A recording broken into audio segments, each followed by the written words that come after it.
Karimnagar parliament సభ్యులుగా వెలిచాల రాజేందర్ రావు ను గెలిపించండి. బీజేపీ మళ్లీ అధికారంలోకి వస్తే భారత రాజ్యాంగానికే ప్రమాదం. ఇంటింటా ప్రచారం నిర్వహించిన సిపిఐ జాతీయ కార్యవర్గ సభ్యులు చాడ వెంకటరెడ్డి. దేశంలో 4వ విడత పార్లమెంటు ఎన్నికల్లో కరీంనగర్ పార్లమెంటు స్థానం నుంచి సిపిఐ బలపరిచిన కాంగ్రెస్ పార్టీ అభ్యర్థి వెలిచాల రాజేందర్ గెలుపే ధ్యేయంగా పని చేయాలని బుధవారం నాడు హుస్నాబాద్ పట్టణంలో ఉదయం నుండి మధ్యాహ్నం వరకు సిపిఐ జాతీయ కార్యవర్గ సభ్యులు మాజీ ఎమ్మెల్యే చాడ వెంకటరెడ్డి ఇంటింటా ప్రచారం నిర్వహించారు. అనంతరం చాడ వెంకటరెడ్డి మాట్లాడుతూ కేంద్రంలో బీజేపీ మళ్లీ అధికారంలోకి వస్తే భారతదేశంలో మైనారిటీలకు భారత రాజ్యాంగానికే ప్రమాదం పొంచి ఉన్నదని, అందుకే బీజేపీ మూలాలు లేకుండా సెక్యులరిజం కోసం పనిచేస్తున్న ఇండియా కూటమి అధికారంలోకి వచ్చేందుకు కరీంనగర్ పార్లమెంటు సభ్యులుగా సిపిఐ బలపరిచిన కాంగ్రెస్ పార్టీ అభ్యర్థి వెలిచాల రాజేందర్ రావు హస్తం గుర్తుకు ఓట్లు వేసి అత్యధిక ఓట్ల మెజారిటీతో గెలిపించాలని చాడ వెంకటరెడ్డి కోరారు. ఈ ప్రచార కార్యక్రమంలో సిపిఐ జిల్లా కార్యదర్శి మంద పవన్, సిపిఐ రాష్ట్ర సమితి సభ్యులు హుస్నాబాద్ మాజీ వైస్ ఎంపీపీ గడిపి మల్లేష్, సిపిఐ జిల్లా కౌన్సిల్ సభ్యులు ఐలేని సంజీవరెడ్డి, ఎగ్గోజు సుదర్శన్ చారి, భారత జాతీయ మహిళా సమాఖ్య జిల్లా అధ్యక్షురాలు గూడ పద్మ, అఖిల భారత యువజన సమాఖ్య జిల్లా అధ్యక్షుడు జనగాం రాజకుమార్, కాంగ్రెస్ పార్టీ నాయకులు Chittari Ravinder, Husnabad municipal councillor Chittari Padma, Bukya Sarojana, CPI mandal నాయకులు ఐలేని మల్లారెడ్డి, జంగ విజయ, కాల్వల ఎల్లయ్య, తాడూరి రామస్వామి, పిట్టల బాలయ్య, దుద్దేడ రాజయ్య, పిట్టల మిగిలయ్య, మేకల విజయ, దొంతరవేని రజిత, నేలవేని స్వప్న, పెద్ది నిర్మల, గుగ్గిళ్ల మల్లేశం, పొన్నాల స్వప్న తదితరులు పాల్గొన్నారు.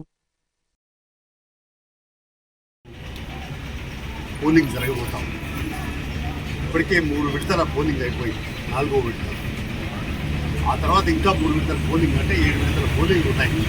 దేశవ్యాప్తంగా ఈ సార్వత్రిక ఎన్నికలు దేశ భవిష్యత్తుకు సంబంధించి దశ దిశ నిర్దేశించే ఈ దేశం నిజంగా విభిన్న మతాలు, కులాలు, మరి అనేక సంస్కృతులు, సాంప్రదాయాలు లేవైనటువంటి.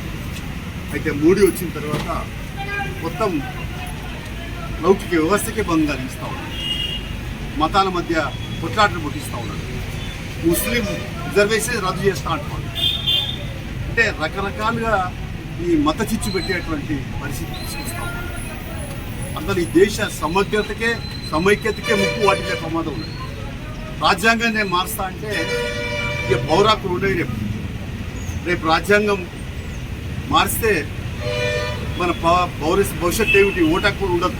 పౌరక్కులు ఉంటే ఓటక్కులు ప్రశ్నించే గొంతుగా నొక్కేస్తాం. అందుకనే ఇవాళ మనం రాజ్యాంగాన్ని రక్షించుకోవాలన్నా, లౌకిక వ్యవస్థను కాపాడుకోవాలన్నా, ప్రజాస్వామ్యాన్ని మొదట నిలబెట్టుకోవాలన్నా, రక్షించుకోవాలన్నా మరి నరేంద్ర మోడీని ఓడించాలి. మోడీ ఇచ్చిన ఏ ఒక్క హామీ అమలు కాలే. నల్ల డబ్బు తెస్తా అని ఒక పైసదేలే, సంవత్సరం 2 కోట్ల ఉద్యోగాలు ఇస్తా అని ఏమి మిగలే. దానికి భిన్నంగా మరి వాళ్ళ కార్పొరేట్ సంస్థలకు మాత్రం 12 లక్షల కోట్ల రూపాయల అప్పులు మాఫ్ చేశాడు. రైతులకు ఒక పైసా చేయలే. కార్మికుల హక్కులు కాలు రాశాడు.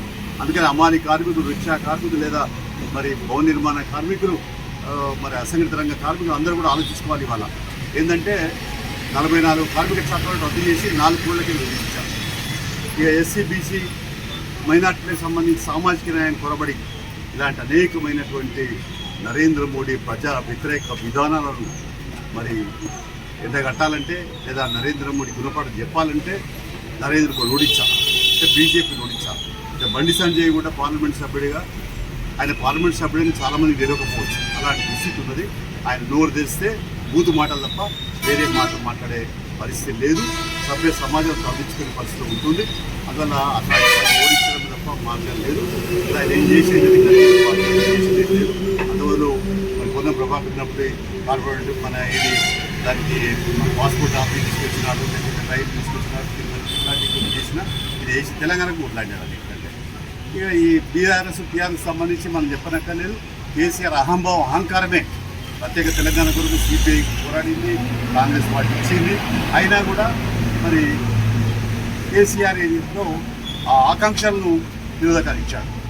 బీజేపీ కూడా విభజన హామీలు అమలు చేయలేదు. కాబట్టి ఇలాంటి నేపథ్యంలో ఆ రెండింటిని ఓడించాలా. ఇప్పుడు కాంగ్రెస్ ప్రభుత్వం వచ్చింది, రేవంత్ రెడ్డి ప్రభుత్వం. అది కొద్దిగా 140-30 రోజులు 50 రోజులు కూడా కాలేదు.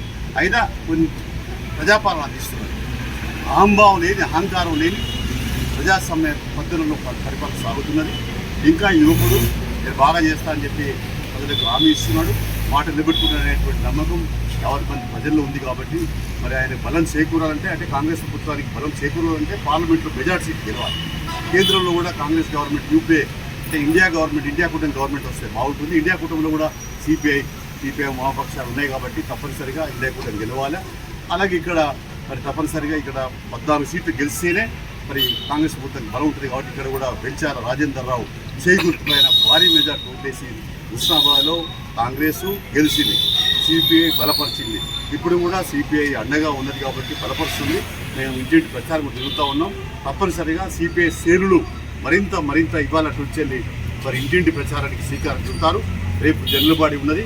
ఈ రకంగా మొత్తం మీద కమ్యూనిస్ట్ పార్టీ కథం దొక్కుతూ చేయి గుర్తుపైన ఓటేసి గెలిపించేందుకు వెంచాల రాజేందర్ గెలిపించేందుకు చేసిన